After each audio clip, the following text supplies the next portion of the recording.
Last time आपने देखा था त्रिपुरा के डीएम को एक शादी में घुस करके किस तरह से उन्होंने हंगामा मचाया। पुजारी को थप्पड़ जड़ दिया, दूल्हे से बदतमीजी किया, घर के परिवार वालों को मारो, अरेस्ट करो, इस तरह की हरकतें की। डॉक्टर शैलेश कुमार यादव जो डीएम त्रिपुरा के थे, उनका ये वीडियो इतना वायरल हुआ कि उनके खिलाफ एक्शन लेना पड़ा। लेकिन एक्शन के नाम पे क्या लिया जाता है? हम आज बात करने वाले हैं प्रशासनिक अधिकारियों की गुंडागर्दी की। एक संवैधानिक पद पर बैठ करके जब घमंड और अहंकार में चूर होकर के आम पब्लिक को ये लोग परेशान करते हैं, तब हमें आवाज़ उठानी पड़ती है। ऐसा ही एक वाकया छत्तीसगढ़ के सूरजपुर में हुआ। सूरजपुर के डीएम रणबीर शर्मा ने एक नवयुवक को जो दवाई लेने जा रहा था अपने दादा दादी के लिए, और वो जब वहाँ पहुँचा तो रास्ते में ये डीएम साहब मिल गए। तो आप देखिए उन्होंने क्या किया।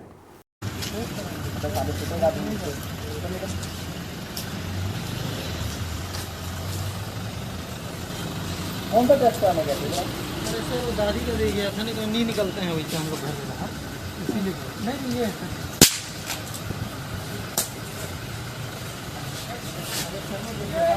देख रहे हो भगवान टेस्ट करा के गया था आपके सामने। ये रिकॉर्ड कर रहा है। कहाँ रिकॉर्ड किया मैं? फोटो दिखा भगवान भगवान की कसम है, बोल किया तो भैया कहाँ गए? उस बच्चे से मोबाइल लिया उन्होंने, बिना उसको देखे उसको तोड़ दिया जैसे मोबाइल उनकी संपत्ति है। उसके बाद उन्होंने थप्पड़ मारा। थप्पड़ मारने के बाद सुरक्षा कर्मियों को भी ये बोला कि इसको मारो। ये आए दिन घटनाएं लगातार होती जा रही हैं। ऐसा क्यों हो रहा है? कोरोना और लॉकडाउन में महामारी है, प्रशासनिक अधिकारियों के ऊपर दबाव भी है, लेकिन भारत में बहुत से प्रशासनिक अधिकारी अपनी जगह अपनी गरिमा को, पद की गरिमा को बनाते हुए, बचाते हुए पूरे देश की सेवा में लगातार लगे हुए हैं। तो क्यों ये प्रशासनिक अधिकारी अचानक आ जाते हैं और जो जनता के सेवक ना होकर के जनता के भक्षक जैसे काम करने लगते हैं? ये आपको और हमें सोचने की ज़रूरत है। रणबीर शर्मा की ये हरकतें सोशल मीडिया पे इतनी वायरल हो चुकी कि इनके खिलाफ कई कंप्लेंट्स, कई पूरे भारत से इनके खिलाफ, इनके विरोध में आवाज़ उठने लगी। हालांकि इनके मुख्यमंत्री भूपेश बघेल ने, छत्तीसगढ़ के मुख्यमंत्री, उन्होंने तुरंत एक्शन लिया और ट्वीट करते हुए कहा कि ये बहुत दुखद है और उनको सस्पेंड कर दिया गया। लेकिन ये चीज़ें लगातार कहीं ना कहीं से पूरे भारत में आती रही है। एक प्रशासनिक ओहदे पे बैठे हुए अधिकारी आज क्यों इतने घमंड में चूर होकर के जनता को परेशान कर रहे हैं, ये आपको और हमें समझने की ज़रूरत है। आप देख रहे हैं देश के अलग अलग कोने से कहीं एसडीएम, कहीं डीएम, कहीं पुलिस के प्रशासनिक अधिकारी अपने संवैधानिक पद की गरिमा को भूल करके किसी अहंकार में ही आकर के जनता को मार रहे हैं और जनता के शोषक बन गए हैं ये लगभग। रणबीर शर्मा का अब आप देखिए इसके बाद क्या बयान आता है। जब ये सारी चीजें हो गई तो किस तरीके से माफी मांगा उन्होंने इस रिपोर्ट में। आज सोशल मीडिया पे एक वीडियो जो है वो वायरल हो रहा है, जिसमें मैं एक व्यक्ति को चाटा मारते हुए दिख रहा हूँ। सूरजपुर ज़िले में स्थिति बहुत ख़राब है। मैं और मेरे माता पिता दोनों स्वयं भी कोविड से संक्रमित हो गए थे। मैं अभी पॉजिटिव नहीं हूँ। मेरे पिताजी भी पोस्ट कोविड हैं।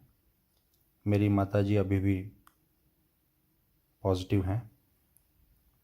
मुझे पता है कि कोविड होने के बाद क्या आदमी के शरीर पर बीतती है। मेरा और हमारे पूरे सरकारी अमले का, जिला सूरजपुर के ही नहीं पूरे छत्तीसगढ़ के सरकारी अमले का ये प्रयास रहा है कि हम लोगों को इस आपदा से बचाएं। हम चाहते हैं कि लोग लॉकडाउन का पालन करें और पिछले 1 साल से मैं और मेरा पूरा सरकारी अमला, पूरा ज़िले की टीम और पूरे छत्तीसगढ़ के जितने सरकारी अमला है, हम सब रात दिन मेहनत कर रहे हैं। आज जो घटना हुई उसके लिए मुझे खेद है। मैं सबसे माफ़ी मांगता हूँ। मेरा कतई ये आशय नहीं था कि किसी का अपमान करना। जिन व्यक्ति का वो वीडियो है वो बाइक के ऊपर जो है वो जा रहे थे और मैं उस समय वहाँ मौजूद था। हमने जब पुलिस वालों ने और हमने जब उनको रोका तो वो रुके नहीं और हमें चोट लगने का डर था। जब उनको रोका गया तो उन्होंने कहा कि मैं वैक्सीनेशन लगवाने जा रहा हूँ। उन्होंने एक पर्ची दिखाई जो वैक्सीनेशन से संबंधित नहीं थी। बाद में वो बोले कि मेरी दादी जी को मैं देखने जा रहा हूँ। उन्होंने बदतमीज़ी की। मैंने आवेश में आके उनको एक चाटा मार दिया। मैं माफ़ी मांगता हूँ अपने इस व्यवहार के लिए। आज जिन व्यक्ति के साथ ये घटना हुई, सोशल मीडिया पे उनकी आयु 13 साल दिखाई जा रही है, जबकि वस्तुस्थिति ये है कि उनकी आयु 23-24 साल है। अब इनका कहना ये है कि प्रशासनिक अधिकारी हैं, कई सालों से काम कर रहे हैं, लगातार एक दबाव में हम काम करते रहते हैं। कोरोना की महामारी है, विक्टिम कार्ड भी खेला कि मेरे माँ को भी हुआ, मेरे पिताजी को भी हुआ, मैं खुद भी कोविड पॉजिटिव था, तो इस दर्द को मैं जानता हूँ। लेकिन अगर आप दर्द को जानते हैं तो इसका मतलब ये तो आपको जानना ही पड़ेगा कि वो सामने वाला भी किस दर्द में बाहर निकला होगा। कोविड-19 में सरकार और प्रशासनिक अमलों की भी जानकारी है, जनता भी जागरूक है। कई जगहों पर प्रशासनिक अधिकारी अपनी तरफ से लगे हुए हैं, जनता भी नहीं निकल रही है। तो कम से कम आपको ये सोचना और ये समझना चाहिए कि वो युवक क्यों बाहर निकला। और अगर वो निकला, मान लीजिए वो निकल गया, बिना किसी बात के भी निकल गया, तो क्या मारना चाहिए? क्या उसको अपमानित करना चाहिए?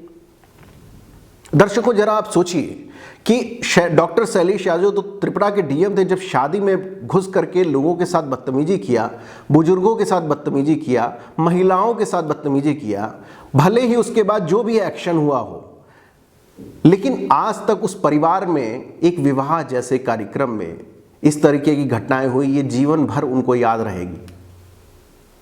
ऐसा होता ही क्यों है? क्यों ऐसा प्रशासनिक अधिकारी कर रहे हैं? प्रशासनिक अधिकारी का काम होता है जनता की सेवा करना, बल्कि कोरोना महामारी के नाम पे जनता को परेशान करना नहीं है। ये नवयुवक तो निकला, अपनी पर्ची दिखा भी रहा था, आपने पर्ची भी नहीं देखी। और आपको जानकर के आश्चर्य होगा कि रणबीर शर्मा के खिलाफ पहले भी कई तरह की विवादित चीजें हो चुकी हैं। वन्य जीवों के मारने में भालू को डायरेक्ट मारने का आदेश दिया था, उस वक्त भी बड़े विवाद में रहे थे। और सबसे बड़ी बात तो यह है कि घूसखोरी करते हुए पकड़े भी गए थे जब मंत्रालय में इन्हें शिफ्ट कर दिया गया था। अब आज ये हुआ है, फिर एक्शन होगा, फिर कल को कुछ और होगा। तो क्या एक प्रशासनिक पद पे बैठे हुए आदमी के साथ क्या सरकार को ऐसा रवैया रखना चाहिए कि इस तरह की गलतियां एक संवैधानिक पद पर बैठे हुए अधिकारी न करें? सीएमओ थप्पड़ मार रहा है किसी को, आपने वो वीडियो भी देखे होंगे। अपने बाप की डेड बॉडी मांगने के लिए उसने हाथ जोड़ा था, उस पर उसको थप्पड़ मारा जा रहा है। तो इस तरीके की चीजें क्यों हो रही हैं? अगर आप ये कहते हैं कि हम बहुत दबाव में हैं, तो आपको ये पद भी इसीलिए दिया गया है क्योंकि आप सक्षम थे, आप इस दबाव को झेल सकते थे। लेकिन आप दबाव में आकर के जो भी चाहे वो करें और जनता का शोषण करें, ये कहीं से भी उचित नहीं है। फिलहाल रणबीर शर्मा को सस्पेंड कर दिया गया है। उनके वीडियो अभी भी लगातार उनके खिलाफ भारत में पुरजोर विरोध हो रहा है। और प्रशासनिक अधिकारियों को अब यह समझने की जरूरत है कि कोरोना महामारी है। आप लॉकडाउन का पालन करवाएं, लेकिन लॉकडाउन के पालन के नाम पर किसी के साथ अभद्र व्यवहार न करें। पूरे देश से अलग अलग सूचनाएं आ रही हैं प्रशासनिक अधिकारियों द्वारा पीड़ित करने की आम जनता को। यह बहुत दुखद है। जब आपको संविधान की शपथ दी जाती है, तब भी आपको पद की गरिमा को बचाने के लिए भी शपथ दी जाती है कि उसको बनाए रखेंगे आप, लेकिन आप ऐसा नहीं कर रहे हैं।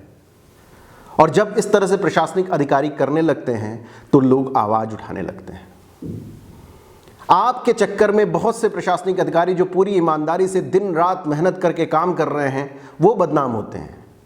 आपके कारण एक ऐसी छवि बनती है कि आप और लोगों को और प्रशासनिक अधिकारियों को लोग भक्षक के रूप में देखने लगते हैं, लोग डरने लगते हैं, खौफ में रहने लगते हैं। तो आपको सोचना पड़ेगा, क्योंकि आपको देख रहे हैं लोग, आप एक संवैधानिक पद पर हैं, आप कलेक्टर हैं, आप पूरे जिले के जो हैं एक मुखिया हैं, और आपको कई लोग देखते हैं, कई लोग फॉलो करते हैं। लेकिन अगर आप इस तरीके का काम करेंगे तो उससे आपकी छवि पे, अब अन्य प्रशासनिक अधिकारी जो लगातार लगे हुए हैं, पुलिस सेवा में लगे हुए मेहनती बहुत से पुलिस वर्कर हमारे पास भी, हम जानते हैं, उनको पर्सनली भी जानते हैं, जो दिन रात एक करते हैं, लोगों की सेवा करते हैं। लेकिन एक पुलिस वाला कहीं किसी को मार देता है तो सारी पुलिस कौम बदनाम हो जाती है कि पुलिस ऐसी ही होती है। हम अच्छा दिखाना चाहते हैं प्रशासनिक अधिकारियों के बारे में, लेकिन बहुत दुख होता है जब इस तरीके की बात आती है कि कोरोना में लॉकडाउन के नाम पे किसी के साथ शोषण हो रहा है, किसी को मारा जा रहा है, किसी को पीटा जा रहा है।